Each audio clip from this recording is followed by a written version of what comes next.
could just come up. Thank you so much. Oh, thank you. So much. Do you need anything? You have a chair or anything?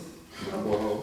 Thank you so much. You're most welcome. Thank you so much, Barbara. You know, it's just been wonderful being here since I've been on the ground since Tuesday. Basically, myself and my wife, we are incredibly thankful for this chance to come to New Jersey. We live in Bentonville, Arkansas, and so I know that Arkansas is a place many people in the Northeast don't even know exists, right? So we are thankful to live there for now and traveling. You know, we do travel a lot. It's just our home base for now, and this hospitality has been incredible to us. I feel very much honored and humbled at the same time to be here. The UU faith has been a source of encouragement for me since I was in high school and college. And there's one thing that you may not all know is that I have been invited, even though I come from the Christian faith tradition, but I've been invited to speak at some UU congregation, you know, around as I travel around the country. So it's always a blessing. It's mirrors some of the traditional African faiths that we have, and you know, the mixtures. It is the sum of our mixtures that make us better human beings that we can be. And so I'm very thankful for this. I will start off with something that Linda had mentioned, you know, the Sermon on the Mount, and specifically that verse where Christ was talking about blessed are the peacemakers, for they will be called children of God. So why is that so? That how is it that children of God are the peacemakers? You know, what does it mean? What is it? Do children have to reflect in a certain kind of way? And you know, all those questions. They are things that you know, grip me even when I read the Bible. That why is it the only one that? Why is it the peacemakers that he calls children of God? Specific, very specific to that. Well, the answer that I think I can offer this morning comes, I will use an example of a story that I started with during the presentation from yesterday, and then maybe you can tell whether it kind of matches with what we all believe already about whom children are.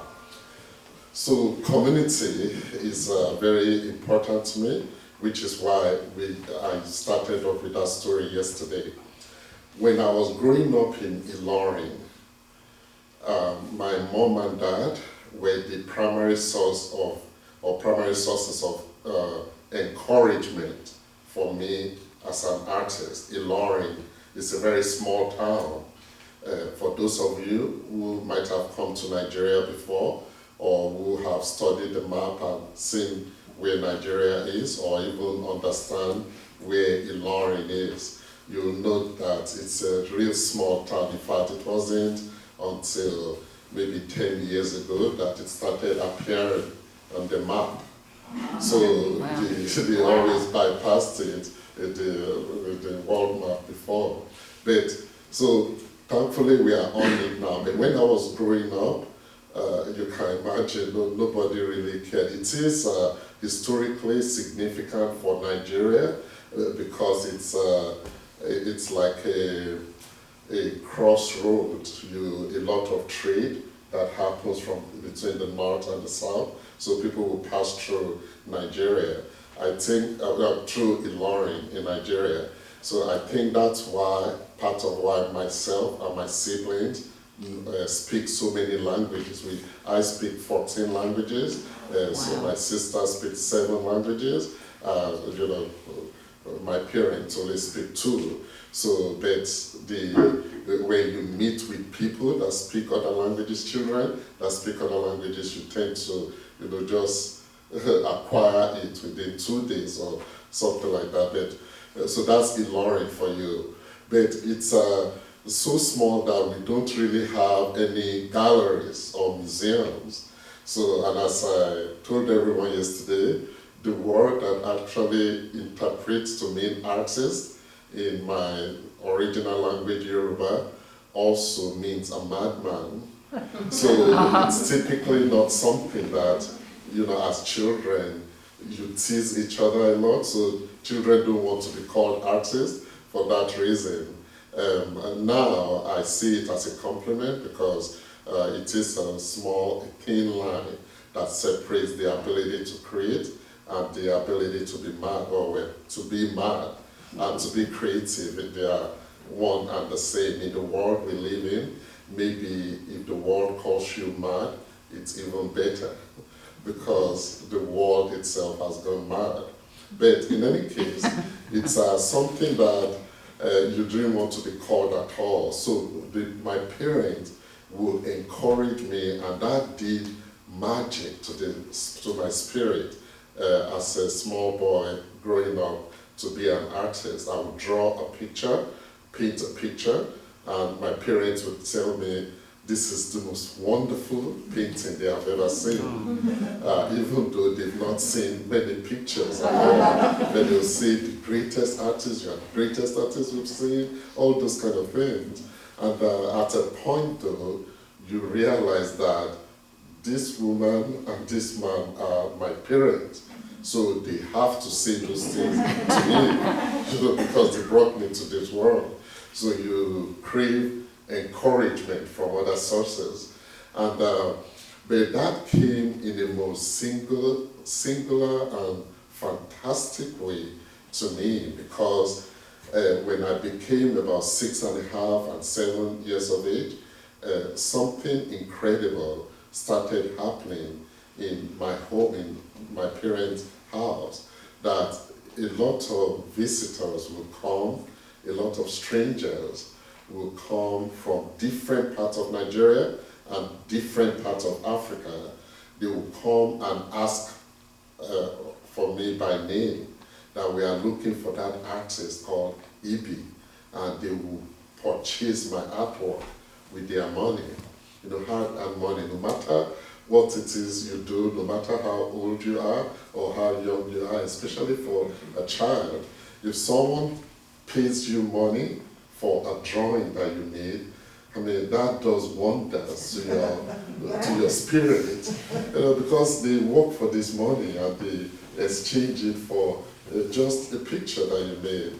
And so that did that for me, and granted, it's usually the equivalence of something, you guys here, you have the almighty dollar. So compared to the dollar, it's, sometimes it's the equivalence of 2 cents or 20 cents and things like that. But it is a lot of money to me. And so that encouraged me, and I kept doing this thing. Would draw pictures, tell stories about them to my mom and dad, my brothers and sisters too sometimes, and then these people will come and purchase them. So some of them came from Ghana, some of them came from as far as Egypt, which is in the north of Africa, and just other parts of the continent like that.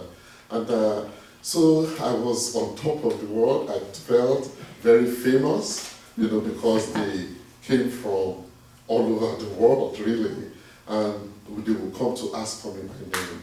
So when I became 17 years of age, I went to my dad's office and discovered that what had been happening all those years was my dad had actually been paying all those people to come and purchase my apple.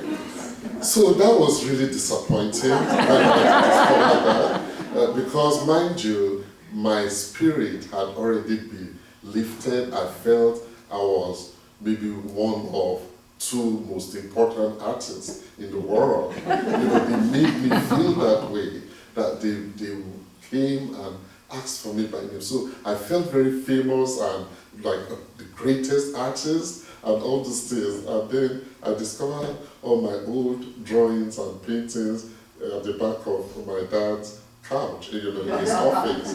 And so I wasn't too happy with that, questioned him. My dad just smiled. But the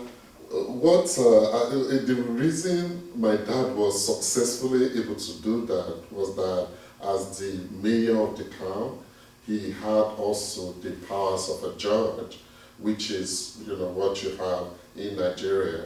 And what he would do sometimes, you see, we have a prison, a federal prison, very close to Ibadan. So Dad will go there, and since he's one of the judges, so he will go and become friends with some of the inmates there, and then he will beg them to go to, he will give them the address of his house on the days they have community service. And so he will give them the address of his house. I mean, who does that? Give criminals the address of his home? But he will give it to them, and so they will come to look for me. They will dress up, and they will come with my dad's money. And so that was how that transaction was made. So that's why I didn't recognize any of those people, because if they were friends of my parents, I would have known. But I didn't know because they were prisoners there. And so they helped me, and they weren't lying to me when they said they came from Egypt and all these places, because they were actually from those countries. It's only that they were offenders that were being imprisoned near Ilorin. And so even though I was disappointed at first, later on, I keep thinking, and especially now, your parents sometimes do things for you. Let me just say, people who love you, they do things for you that sometimes you don't even know what it is that they have done for you until many years later. I appreciate what my parents did, and I say my parents because I know now that my mom was in on that, nonsense. So she just kept it from me, and she will act surprised, whenever that happened. And so now that I know that she knew, just shake my head. But what they were trying to do was to encourage me. But they knew that Ilorin did not have any of the qualities that will inspire or encourage a child growing up to be an artist. No galleries, no artists, no museums. It took me, it was when I got to college that I started knowing about real artists, that I could see that someone was practicing as an artist. So they came up with this scheme to kind of confuse me into being successful. That what they did, unknown to me, made me feel something that, every loved one tries to do to people that they love. I mean, think about it. It's much more than just the showing of love. It is the doing of love. That if we love someone, whether the person is a friend or a spouse or a child, a parent, we go out of our way to do things for them, not necessarily even telling them what it is that we have done, but we do it because we love the person. In this case, they loved me into becoming successful. That what helps us in a community is the love that we have for each other. Sometimes we may see someone that are struggling in their schoolwork, and we know that they can do it, but they cannot do it right now. So instead of making them ashamed of not being able to, do maths or do whatever subject very well, that it's really love they need. Because that's what happened to me. So I know this a little bit, that it's just a little love they need in order to turn their lives around. That with love, we really can do anything. We have the backing of someone who we know believes in us, even though the physical evidence is not there, but they just keep believing. Like artists, they make up things, like my dad did, they make up things to make us believe. Because it gets to a certain point where the gate of no return, right? It gets to a point where, their love propels us. Once we get to that point, nothing can ever discourage us again, or nothing can ever stop us again. So, as I said yesterday, the end of that story is that it's some of the pictures that my dad had secretly purchased all those years now became, after I won the United Nations Award, the Empire State Building in New York, it was one of the pictures I made at the age of 13 that they now paid over $5,000 just to ship to the United States here.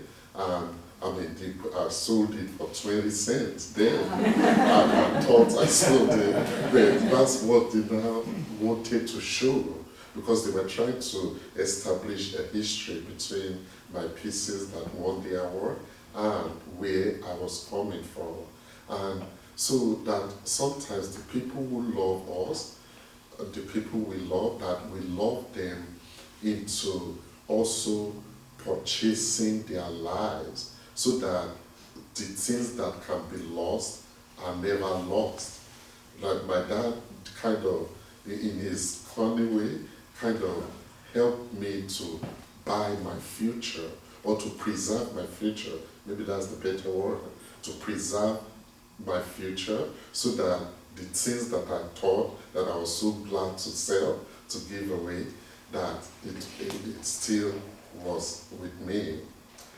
So when we talk about peace in the world, I like to use that to mirror it, because we talk about community and we talk about family. The world we live in now is not a peaceful world at all. And when we talk about peace, are we just trying to make believe, or are we saying things about make believe? Are we contrary to what is possible? In no way, because there are many people that would think that we are wasting our time. They say, look at what's happening.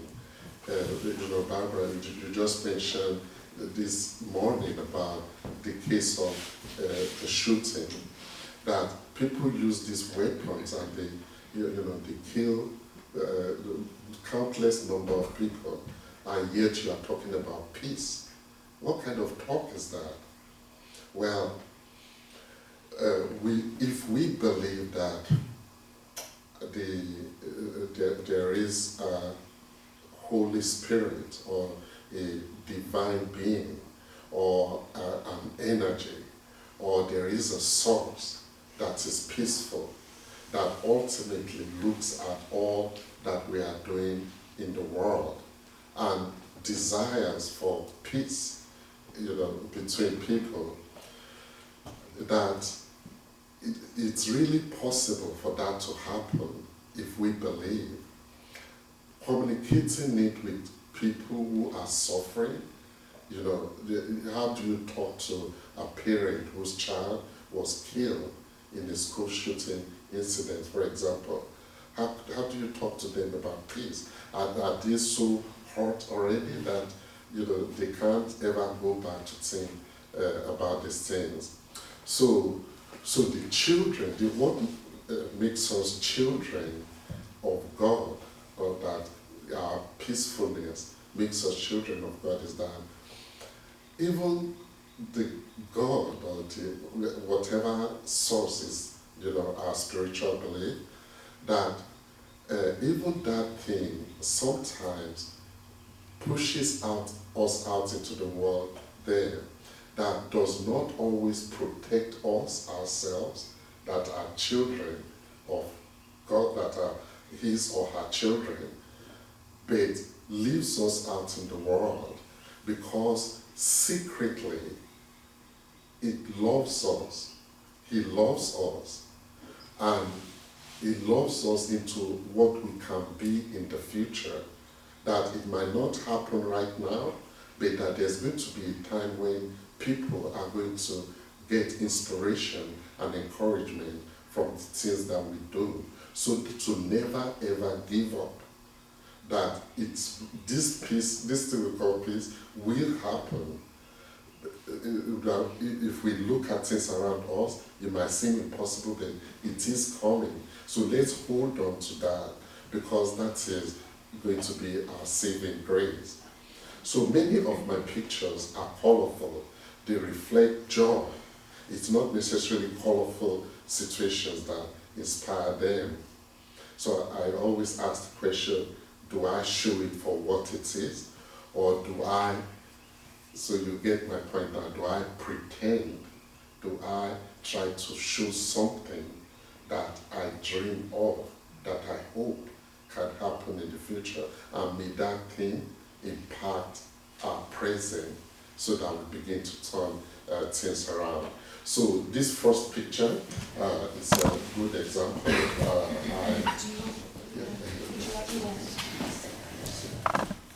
I should.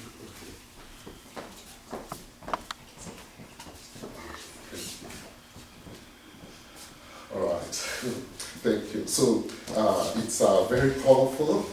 This is because Nigeria as a country is closer to the equator. We tend to see things a lot brighter. I describe art as frozen music, so which is why there's a lot of music in the art that I do. In fact, I wrote the musical about this painting. Is because of that, because when I paint a picture, at the same time I'm thinking about the music or the possibility of the music around it. So that is the first example there. Notice how I emphasize muscles and bones to show their likeness of all people, that we may have different skin color, speak different languages, have different creed, but inside us, things are always the same, especially the heart. So that's the first one. Sometimes there are simpler things. I did put some pictures like this one. So actually this presentation, I had used at another prison. So you know, I think from the initial story I shared with you, you understand why prisoners are very important to me, because these are basically the people that help encourage me. So when I came to this country, that's one of the things that I asked for after being at the United Nations, that, if I go to visit a school, I will ask, or maybe if I meet with the sheriff, that can I go and share with these brothers and sisters. And that has been very wonderful to me. This was a prison in Jefferson City, Missouri. It's a maximum security facility, and it was just such a glorious day. I wanted to share the picture with you to see there were about 400 men, and some of them had never been to a gallery or museum themselves, and it was fascinating to see just the interaction with the original painting I took there, and the workshop that we did, and the confessions that they made with me. So without knowing it, we were doing art therapy right there in the prison. Sometimes it's, with children, just as we did here on Wednesday, so like school-age children also, we all know the power of art to help sensory issue kids and things like that. Sometimes it's just, this is the front of our home. He's an old retired horse that often comes to drink water. One day I decided to paint a picture of him. So sometimes it's all what we are used to. So the next picture, if we go 2 slides, okay, so I told you that religion often comes through in art. So, and this is important, I think, for us also to know, especially art that is being used for social justice. So, because sometimes the artist maybe might willingly decide that, let me not put anything that I believe in into the art. Let me just look at the elemental quantities, that if I'm a Muslim, let me not put my faith into it, or if I'm a Buddhist, let me not put my faith into it. Let me just express something that has to do with, the very ordinary, the issue. So then, I think that it's almost impossible for us as artists, as creative beings, to separate our faith from the work that we do. That it's, like the principles of UU, to bring all ideas to the table, that to not try to not try to separate things because we are unsure about how it will sit with somebody else, that because maybe what you are trying to retract is what that person needs to hear, and you never can tell. So that sometimes is again the sum of our mixtures instead of separating. And so the picture is just Peter casting a net, the hand of God guiding him. And can you see it is asking if we open our spiritual eyes, we'll be able to see, otherwise we cannot see why things happen to us. The next picture is one about being homesick, I think. So, and I made this painting in New York City during the first winter that I experienced. Nigeria gets to be very warm, and so 120 degrees sometimes. The coldest temperatures we have is in the 60s, which we think we're all going to die of cold when it's in the 60s. You guys think it's nice when it's in the 60s, right?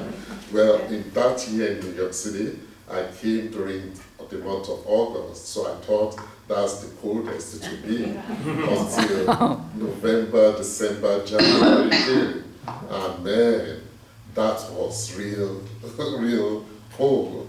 Temperatures dropped to 0 degrees. Did you hear what I said? 0, like no degrees at all. And these people still live there. I guess New Jersey, you experienced that too, right? And so for a person coming from Africa, that can be a little traumatic. And so I painted the picture just in memory of home, thinking about that warmth. And so I've always told Kayla about these experiences of mine, and we laugh about it together. But when I tell her about the music that I write, which often comes out of this kind of sometimes being homesick for what I miss about home, and so that would take us to our first musical exercise, because I taught her one of the songs which features in the musical. So we are going to sing it to you, and we'll sing it together, but we are not going to dance to the music. So, please, because the reason is that I'm just helping you out. I mentioned to the group yesterday that I have, with experience too, I have come to embrace the fact that Americans don't know how to dance. So but I like it that you guys still try anyway. So it's a good thing. As an ambassador, one of the things that I really appreciate about the United States is that you are the most generous country towards Africa in every sense of the word.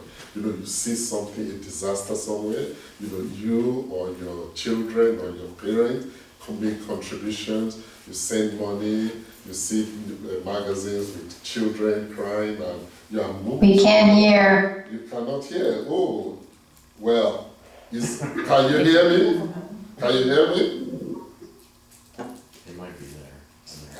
Okay. All right. So that a lot of help comes to Africa that way.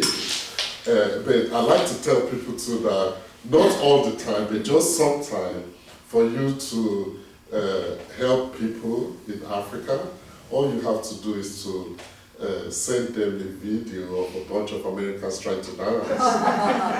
And the sadness leaves them forever. So if you must dance, just get it on video and send to me. I think I can share it with a lot of wonderful people. So the song goes like this. Mashi kanju juluwa, Mashi kanju juluwa, Mashi kanju juluwa, Mashi kanju juluwa, Ile lo femi láyé ọmọ ló fẹ́ mi láyé rẹ̀, ìwé ló fẹ́ ká láyé rẹ̀, Èdùmàrè á ṣe tí ẹ̀dá nílẹ̀ ayé yìí. Do we all know the song, Linda? Do we all know the song? Sure. So just one time, we'll try it, we'll sing, and you repeat it. And then I'll tell you the meaning. That we can do. All right.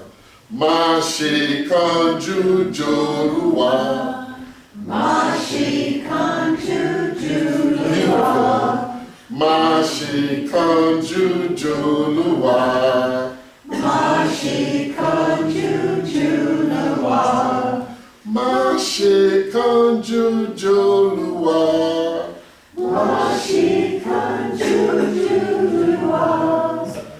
So soft now. Mashi kanju joluwa, Mashi kanju juluwa. wonderful, beautiful.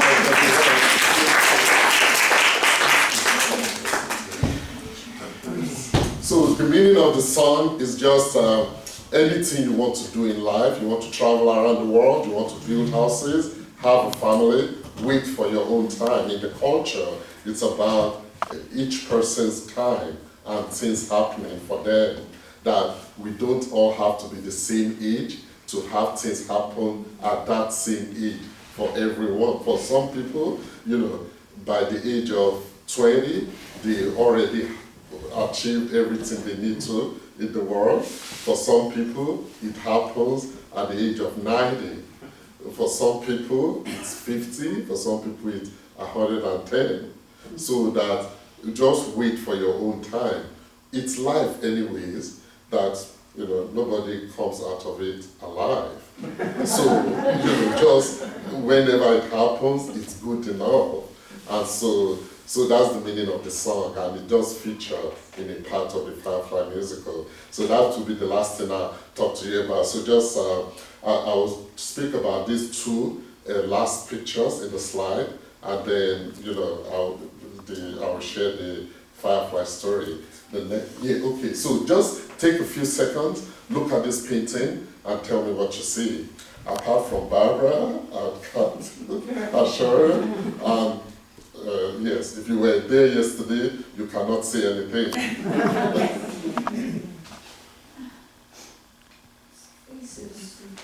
You see the two faces, that's wonderful. Wonderful. It's incredible. It's not so easy to see at first, but thank you for pointing that out. There are other things too, like the giant foot that you might notice there. You see that beautiful, and then the hand on top. I see people coming together to one point. Fantastic, And that point is it's drawing them in. That's beautiful. So it's kind of like a party situation, like a beach scene, and you see that they are all going towards a certain direction. That's great. So, but just because of time, let me point out the two faces, and then I'll tell you the meaning and stuff like that. Mystery is very important for most artists that I know of, and especially from West Africa. This forehead, this palm tree carves out the forehead. You have the blue whale for the eyebrow. Wow. You have the eye, then you have the nose. Do we all see it? Yeah. And then the lips here. So the palm tree that carves out the forehead, the blue whale, the eye, the nose, and the lip. And then a similar face on the other side of the picture here. So that's why we talk a lot about mystery in art. We talk about parables and, proverbs that we teach each other in parables, because sometimes the things we figure out that are parables stay with us much longer. In the United States here, I believe it happens a lot as well, because I often hear older people talking to younger people in proverbs. And it's not that they are trying to confuse the younger person, it's just that they are trying to help them to remember the lesson better. So let's advance to the self-portrait one, and then the true miracles. So I'm skipping a lot of the pictures. Obviously, it's a larger presentation, but I just wanted to get to this last two. Those of you who did the workshop yesterday, you know the deeper meaning why the story for these two were shared, but I would just say it because it relates to my topic of creating peacemakers today. So, Can you read what it says underneath? yes. So it says, myself as an individual, quiet nature, loud emotions, and taciturn. I was a very taciturn kid growing up, so that you can be quiet, yet what you express can be loud. An artist is a person with a hole in his or her heart that is equal in size to the universe without him or her. Every time I paint a picture, really all I'm doing is to fill up this hole in my heart. Some of us do this by becoming physicians, some of us do this by becoming farmers or engineers, just whatever profession, and some of us, we smile. I paint pictures. That's why the left eye is shown to be dark to show that hole. The right eye is turned upside down to show a different view of the world. The light in terms of which I paint. And notice the painting brush. You all see that? So I express, I listen to the world with the aid of a painting brush. Okay. So when I was younger, especially in middle school, high school age, I used to have a great weakness, which is to be able to do this very thing I'm doing this morning. I was very taciturn, and I was always very, fidgety and shy to speak in front of my class. What helped me was this teacher that said to me that if I cannot talk about something, I should just draw or paint a picture about it. So might seem very ordinary, but that's what set me free. It actually opened this door in which I was able to, anything important that I had to say, I had said it by painting or drawing rather than articulating it. So that if we have ever taught, and I know that some of us have been teachers in our lives or are still teachers, we are teachers every day, that what we can do for our students are incredible, because we can really bring out something in them that is a weakness that can be turned around to become their strength. So that's basically what happened for me.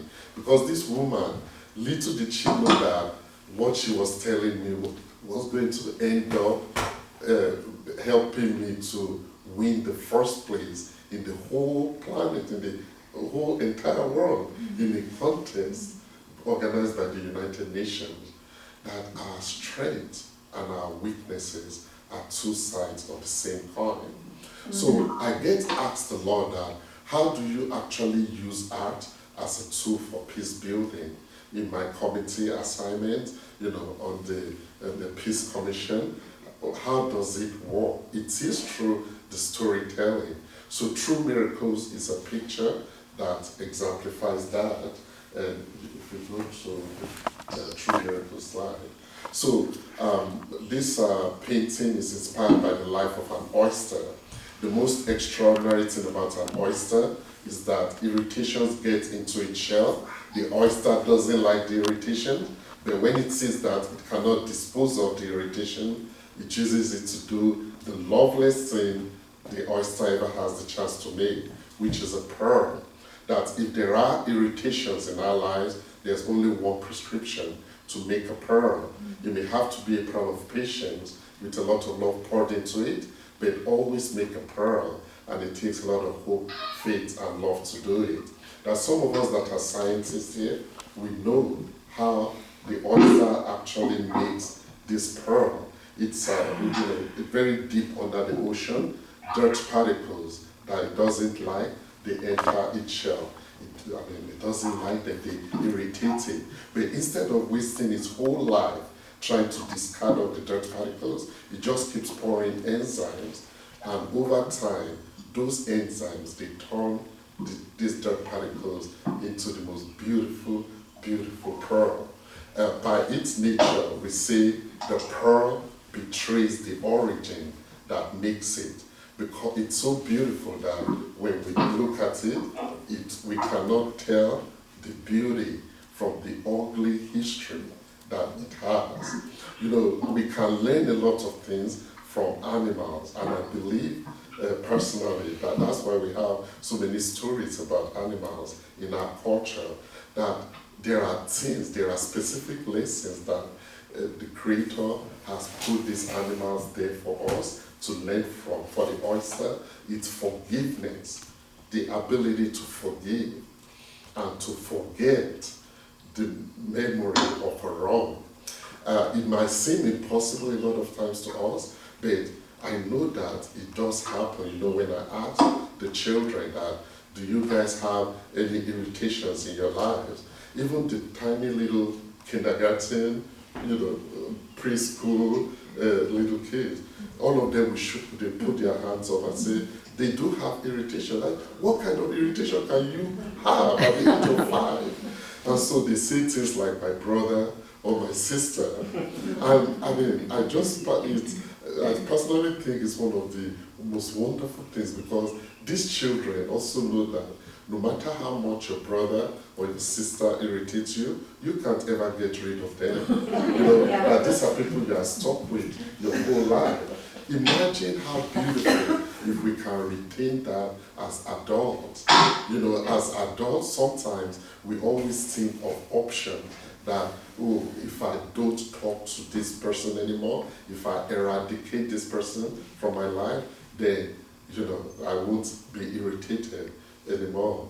And not knowing that maybe that person too, they are just like really the irritation, that they cannot help themselves. That love is the only thing. By love, we can love people to the extent that they can change. And it's not always easy. I know this very well as an artist, because a lot of my pictures are colorful, and as I told you, it's not necessarily colorful situations that inspire them. But let's always try it, especially as individuals and leaders that we are today, that let's just try it. If we forgive, over time, the memory of the wrong that was done to us, it becomes none. It just turns to something else. We will think about it and we smile. So it will not hurt as it used to when we exercise forgiveness. This language that I'm speaking, English, as I told you, is one of the 14 languages that I speak. Actually, English I learned last. And English was really the greatest irritation of my life when I was learning it. So because sometimes we don't know it, because English is spoken widely in the United States here, but there are so many things about English that is extremely confusing, if you are learning it as a 14th language.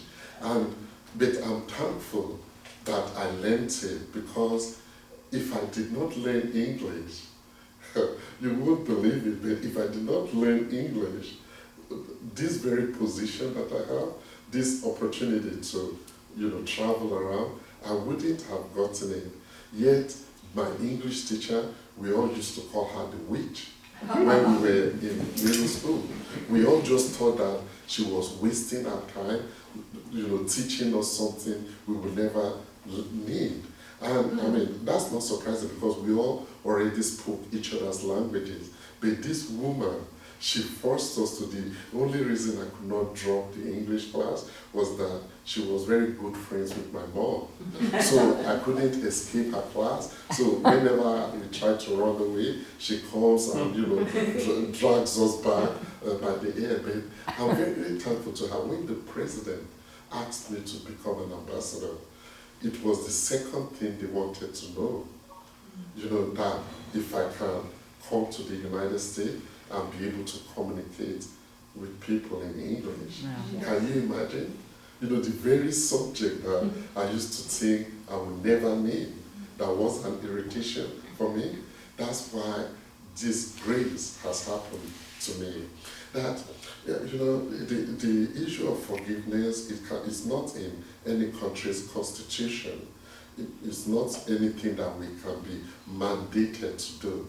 But I know that for conflict that ever really gets resolved, there is always a group of people who are able to overlook the wrong that was done to them, and then you find peace. When it's a land conflict, just whatever kind of conflict it is, it's not ever resolved. It's just like putting one trouble from one place to another. Whenever we do all this asset sharing or whatever, that to really get resolved, people have to be able to forgive. But that is where we are in the world today. That's where we are as human beings, because forgiveness is not looked upon as a strong trait, as a strong human characteristic, even though it's the strongest thing that we can do. So let's endeavor to do that. I know that we all have a disposition towards peace already. So let's try to incorporate that and teach people that to forgive is not a bad thing, that it's actually the most beautiful thing we can have in our world. I'm going to put on the last slide that just has the information, and then we don't have the ability to dim the light in order to show what it looks like under the black light in the musical, but I'll share the story with you. There's a book called Ibiyinka Fireflies, which it's online. I think there's a copy of it somewhere here. I'm going to leave a copy with the Murray Grove here, so you can take. It's just a children's book. It ended up winning in 2016 the children's book, Scholastic Children's Book of the Year. And so it's the story about catching fireflies. The painting begins from, the squares and the shapes that you see on the left here, and then it turns into waves, and then you have a lot of dots on this side. Essentially, it starts from early in the morning to the afternoon skies, to the sunset, to the night skies, and then back to the morning. The idea of the bright morning star, that the day that ends at night, we don't have to cry over it, because there's a brighter future. There's a brighter morning coming in the future. So it's, again, I apologize because there is an element. Sometimes the artist tends to want to show certain elements in their earlier work before a later work. But I know it may not matter what. Notice the butterflies in the picture. Notice the rainbow right on the extreme where the sun is. Notice also the fireflies on the elephant grass, in between the palm tree and the Iroko tree on the right. So all those fireflies. Then notice the stars and all of the dots. Okay, so those are the important elements in this picture. When I was around the time of the first story that I told you, when I was 6 and a half, 7, my dad used to come to pick us up from school. I have 2 brothers and 2 sisters. So oftentimes Dad will pick one of us just to spend the afternoon and evening with him at his work. I think he does that in order for him not to just be alone at his workplace. But it's always exciting for us, any one of us who he picks up. So on this particular day, he had picked me up, and at night we were driving back home. I spotted a cluster of fireflies on the side of the road. I said, "Daddy, look, fireflies." I had said it to him, not with the intention that he was going to stop, but like crazy things happen in our lives, and oftentimes it's very ordinary things that we don't expect happen. My dad stopped the car that night and he reversed it back to where the cluster of fireflies were, and he brought out a transparent jar from the trunk of the car, gave it to me, said I can go ahead and catch all the fireflies I wanted. For a boy who loves fireflies, that's already like heaven, because my dad was involved in it.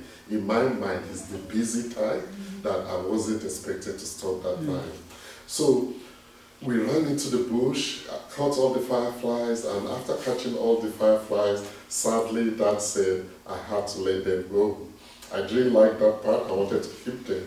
But it was the reason he gave for letting the fireflies go. That's why I use a lot of dots, and I paint a lot of stars in my pictures today.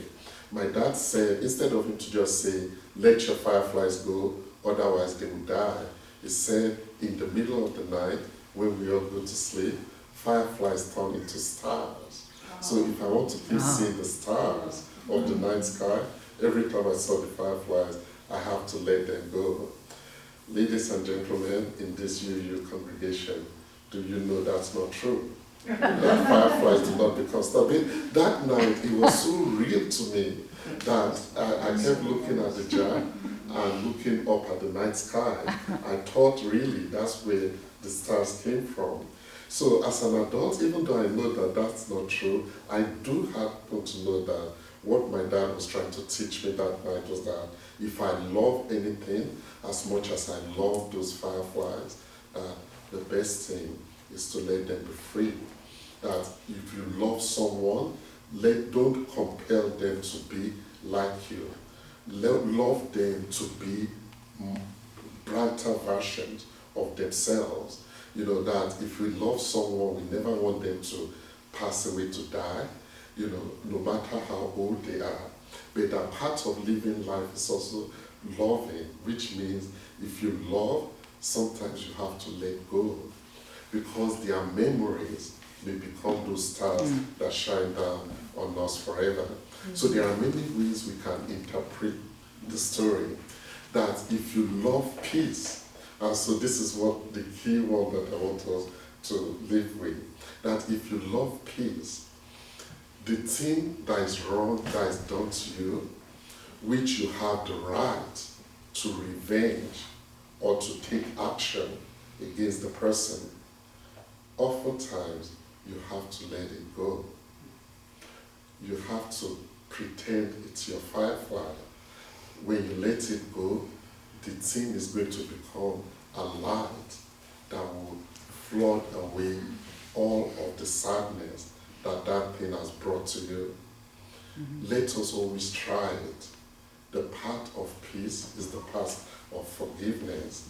You see it happen for you and I if we keep moving towards that goal of peace. So I pray that may we all be helped in this journey. You congregation here, thank you so much. I cannot thank you enough for having me here this morning.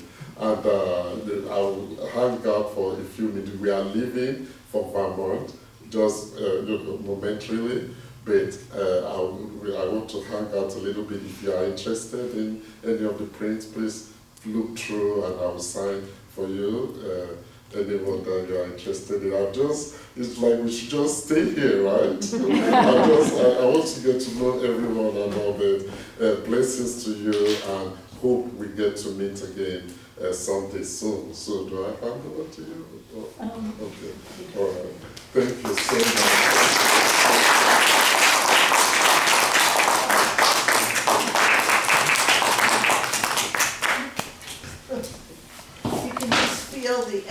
and the love, you know, you just feel it.